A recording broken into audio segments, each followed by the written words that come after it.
Hi everyone! In this video, I'll show you how to adjust the size of your partitions to better suit your needs.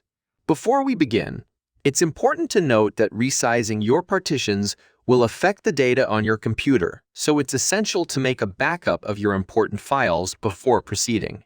To resize the partitions, go to the Disk Management setting page. You can open the Disk Management by right-clicking on the Start menu, and then click on Disk Management.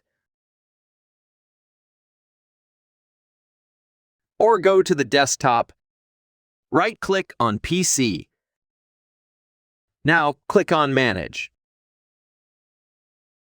On this window, extend the storage and double-click on the Disk Management.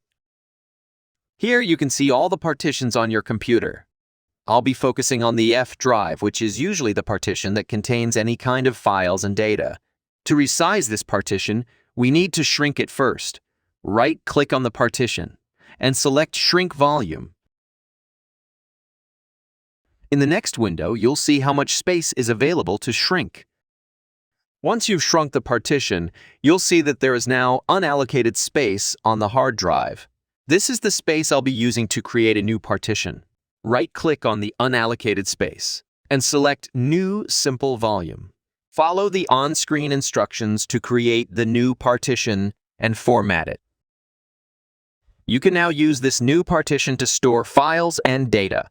You can shrink any of your partition to create a new one.